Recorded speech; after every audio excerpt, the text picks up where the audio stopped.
బీజేపీకి ప్రత్యర్థి అంటూ ఎవరూ లేరన్నారు ఆ పార్టీ ఎంపీ అభ్యర్థి ధర్మపురి అరవింద్. తెలంగాణలో బీఆర్ఎస్ ఒక్క సీటు గెలవదని, కనీసం డిపాజిట్ కూడా రాదన్నారు.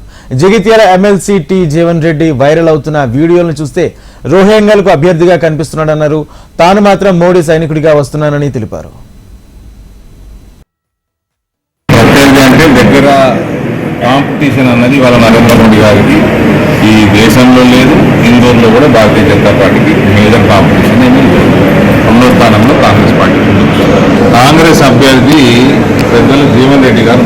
ఆయన ఈ మధ్య వీడియోలు వైరల్ అవుతా ఉన్నాయి.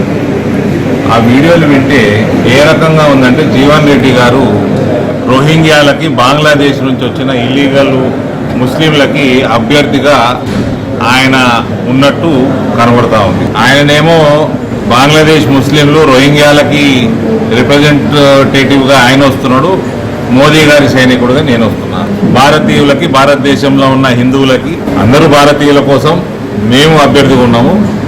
జీవన్ రెడ్డి గారేమో రోహింగ్యాలకి, బంగ్లాదేశ్ ముస్లింలకి అభ్యర్థిగా ఉన్నట్టు మాట్లాడుతున్నారు. ఇది టిపికల్ కాంగ్రెస్ సంస్కృతి.